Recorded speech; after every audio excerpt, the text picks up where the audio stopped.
In this segment, we're going to talk about some of the basic principles regarding bonds. If you haven't already watched the stock portion of the training, make sure you watch the stock portion first. The stock portion is going to touch on how companies raise money through initial public offerings, how they become stocks to begin with. Other than an initial public offering or a stock offering, another way a company or a municipality or a government can raise money is by issuing bonds to the public. I want to talk about corporate bonds right now, and in general the same principles can be applied to municipalities or government bonds. So imagine you've already gone public, your company's already out there in the marketplace, you've retained some ownership for yourself, you own X amount of shares as well, and you need to raise money to build a new factory, or expand a region, or launch a new product line. You need to raise money. Yes, you could offer more shares to the marketplace, but as the owner, as the founder of the company, you want to retain those shares for yourself. You want to retain your equity. So another way of raising money is through a bond offering. So let's say, for example, that you need to raise $10 million because you want to build a new warehouse facility, a new building. You could go to the bank and get some financing potentially, but maybe you want to structure some sort of bond offering instead. Or maybe the bank won't loan to you, so you issue bonds to the marketplace. So you want to raise $10 million.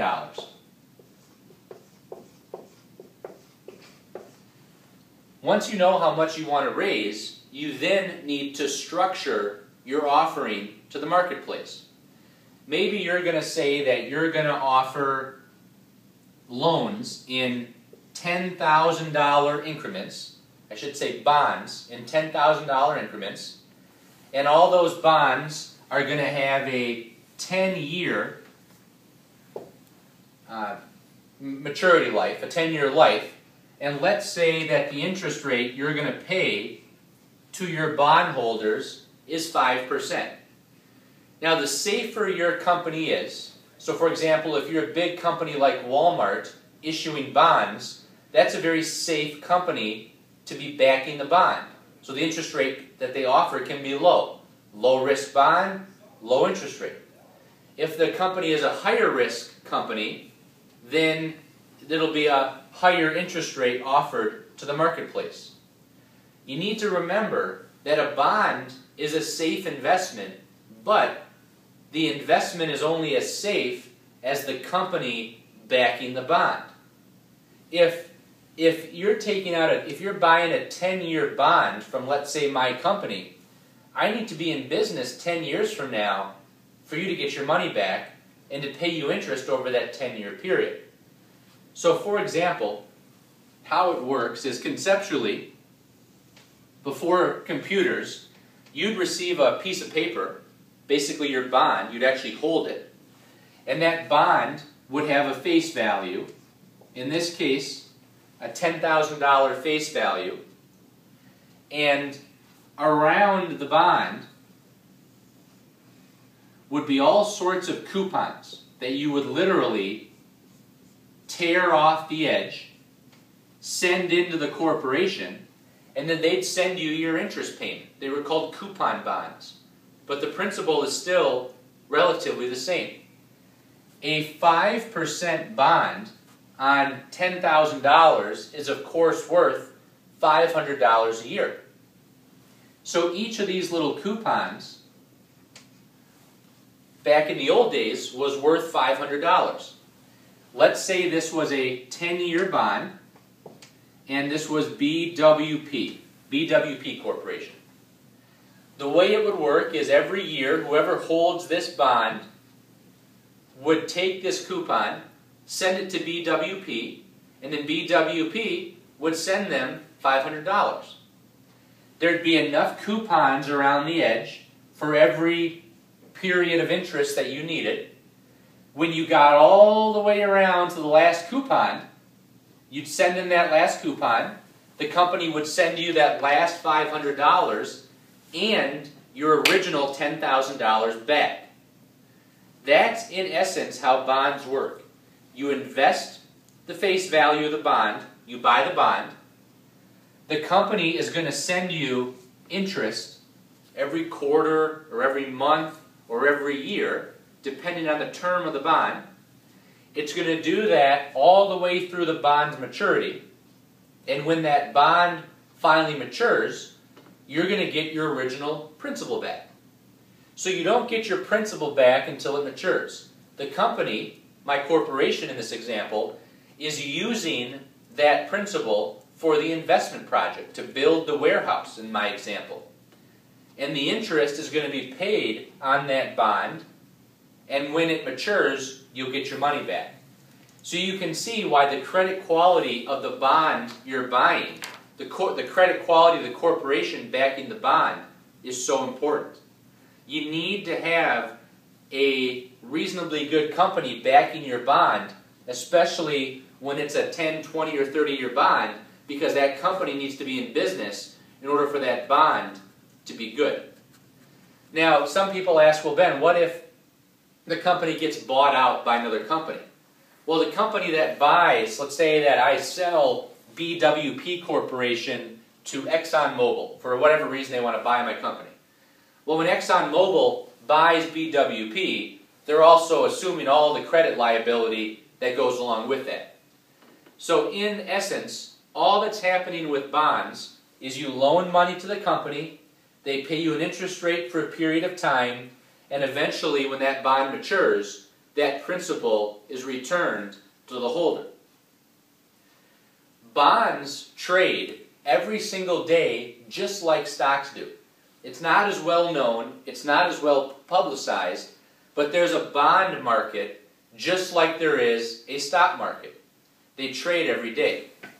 The two main risks that can affect a bond price, and there's other risks, but the two main ones are interest rate risk and credit risk. I'm going to start with credit risk because that's the easiest to understand, the easiest to explain. Drawing that bond back up here on the board, $10,000, 10-year bond, paying 5%. And again, this is the BWP Corporation. Let's say that I'm a AAA rated company. That's the best credit rating I can have.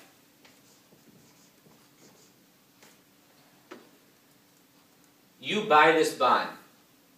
You pay $10,000 for it. I'm on the hook to pay you 5% for 10 years. And after 10 years, I need to give you your money back. Well, let's say 2 years go by, and all of a sudden, the corporation is facing some financial hardship. Maybe there's a bad lawsuit, maybe there's some product that we launched that didn't work out, and now our credit worthiness or our existence as a corporation is in question. Maybe there's even a risk that we're going to go bankrupt. Let's take General Motors, for example, the company that went bankrupt not too long ago. If there's risk to my credit no longer being good, if there's risk that I won't repay my loan, that makes the bond less valuable to the marketplace. So you just bought this bond. Now let's say that John Doe is interested in buying BWP. But all of a sudden BWP's corporation is now BBB. Almost junk bond status. There's risk now. There's credit risk that I may not be able to repay that loan. You're trying to sell your your bond to John Doe, who wants to buy a bond from my corporation. You own this bond, John Doe wants to buy it, and naturally you're going to say, okay, John, I'll sell you my bond for 10 grand. I've owned it for 2 years, so you're going to collect $500 a year, 5% for 8 more years, and when it matures, you're going to get the $10,000 back. And John is going to say, time out, I don't think so. I don't want to pay $10,000 for this bond because there's extra risk now. The extra risk is that with the credit rating being triple B, John may not even get paid back the principal. So there's principal risk. He might say, I'm not going to give you $10,000, but instead, I'm going to give you $7,000 if you want to get rid of that bond. And you, as the bondholder, you hold it up here, you paid $10,000 for it, but you want to get rid of it, or you might be worried that you're not going to get paid back at all. So John will offer you $7,000 for that bond. The bond, if he holds it, is still going to pay him $500. But 8 years from now, remember, you already held it for 2, so 8 years from now, BWP Corporation is going to give $10,000 to whoever owns that bond. So if John gives you $7,000, when it matures, John is going to get $10,000 from BWP. So not only did he benefit from the interest, he benefited from the increase between what he paid for it and what it matured at. So why should he be entitled to benefit from that? Because he's taking extra risk by buying the bond at a lower credit rating. He's taking that credit risk. More risk means more return. So he really, as someone in the marketplace, has a right to benefit from that extra increase. So he's going to gain, in this example, $3,000 of additional upside potential by taking that risk. Now, if BWP Corporation does go bankrupt, then he loses out on that $7,000. He would have collected $500 for a little while maybe, depending on how long BWP was in business. But the reduction in price is what compensates investors down the road as the credit changes for taking that extra risk. That's really important. Now, in reality, there's no John Doe knocking on your door asking to buy this bond. The marketplace takes care of the pricing. If this $10,000 bond is part of a $10 million loan, there's thousands of these bonds out there. And those bonds are being traded amongst investors every day. And every day, the bond price fluctuates based on the outlook for that company. So this is an extreme example, 7,000 when it used to be 10. But I've certainly seen it happen with clients. I've seen General Motors bonds that were $25,000 sell for $3,000 right before they went bankrupt. People who were buying those loans for $3,000 were hoping that GM would pull out of it and they could sell them for $25,000. As a result, General Motors went bankrupt, restructured their debt, and cleared this off their balance sheet. So credit risk is a measurement of the fluctuation of a bond price based on the movement of a company's credit rating. Interest rate risk is a little more complicated, but very, very, very important to understand. In general, interest rates and bond values move in opposite directions. As interest rates go up, bond values fall. As interest rates go down, bond values rise. There's always that inverse relationship. Think of it like a teeter-totter.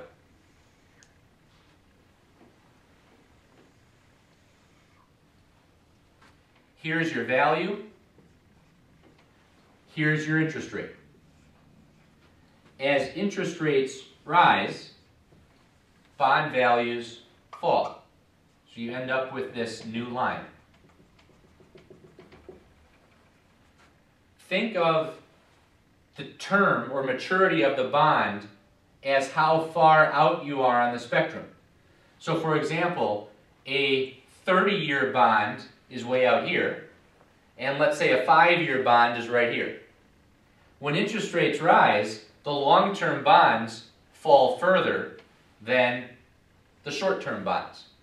You compare this decline to this decline, and it's a much different outcome. So interest rates rise, bond values fall. The longer the term of the bond, the more it falls. And you could, of course, draw this in the opposite direction.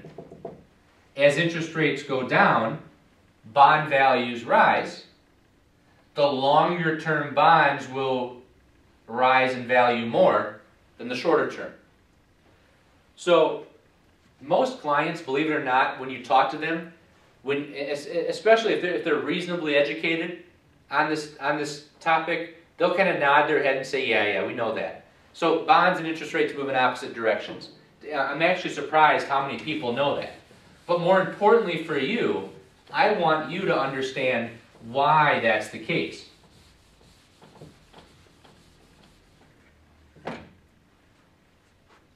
So again, I'm gonna be the BWP Corporation, and I'm gonna issue bonds at, I'll get to that in a second actually. I'm the BWP Corporation.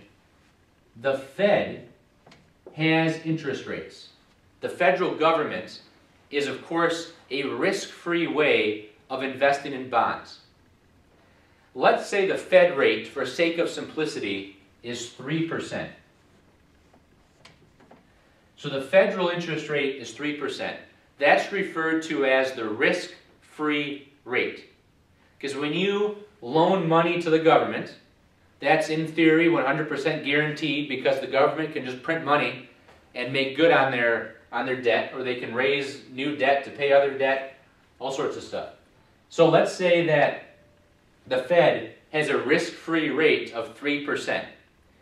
Now my corporation, BWP, is not risk-free. If BWP goes bankrupt, then the money in theory is gone, or at least a portion of it would be.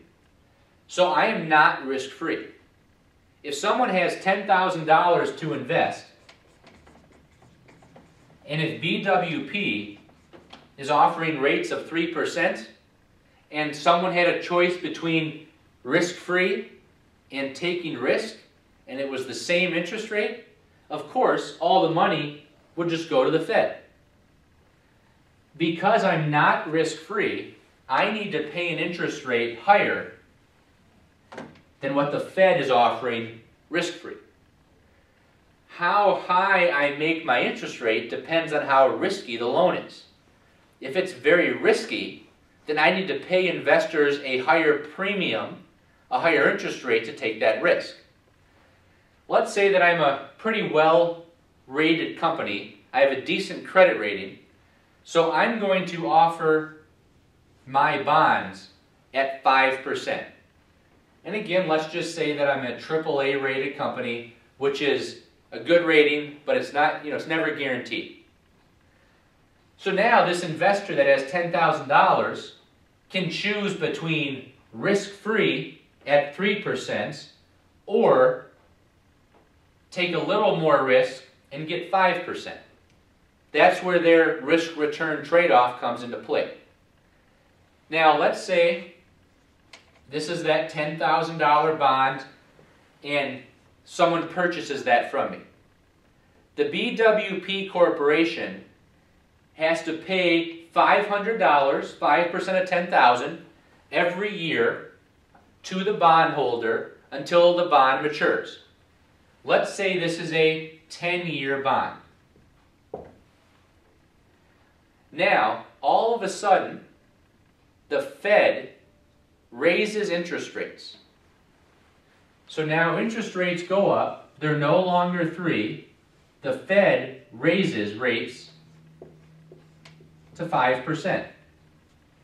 Now let's say that you bought this bond. You hold this bond. BWP has to give you 5% for 10 years. So you just bought this bond. Now, BWP, I'm not done raising money yet. I need to get more money out there in the marketplace. So I need to stop issuing debt at 5%. Because I can't raise money at 5% because the Fed's doing it risk-free. So I need to come up with another bond. I need to come up with another bond that stays competitive with the other interest rates that are now out there.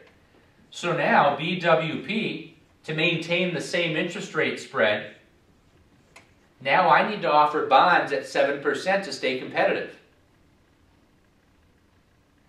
Now this person out here in the marketplace, remember, you already bought this bond, but now someone else also wants to buy BWP. You're sitting there with a BWP bond that's paying you 5%, and I'm issuing my new debt at 7%. No one is ever going to buy your bond because it's the same company backing the same debt, only this bond is paying more than your bond is.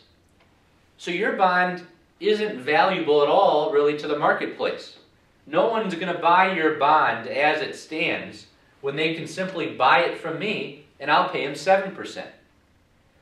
So your bond, you paid $10,000 for it. $10,000. In order to get somebody to want to buy your bond, you're going to have to lower the price at which you want to sell it. How much you have to lower it by depends on how much the interest rates are elsewhere. So if there's a 2% difference in interest rates, for someone to buy your bond, you're going to have to lower your price by enough to offset the difference in the interest rate over time. So conceptually, and it's not quite this simple, but conceptually, let's say that this 2% difference is 8 years away from maturing. 2% is $200 a year. So $200 difference in interest rate times 8 years of collecting that lower rate is $1,600 of interest lost over that remaining period of time. So in theory, you would have to sell your bond to the marketplace at $8,600, which is back up. You'd have to sell your bond to the marketplace at $8,400, which is a $1,600 discount to what you bought it at.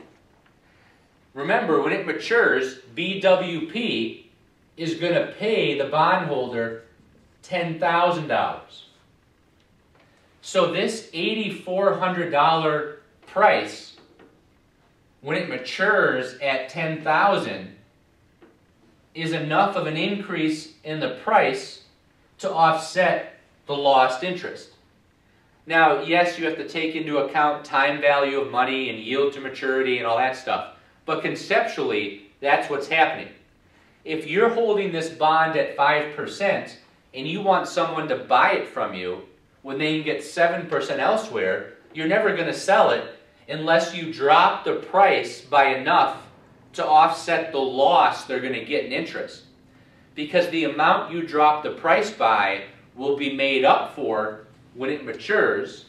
Going from here to here is a $1,600 gain, which is enough to make up for the reduction in interest to buy your bond. Because interest rates rose, existing bonds that are out there, like the one you bought from me at 5%, because rates rose, existing bond values had to fall relative to the new market.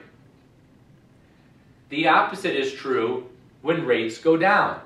If you're holding a bond at 5% and rates go down to 3%, your bond is more valuable to the marketplace because it pays more interest. You can get a premium for your bond.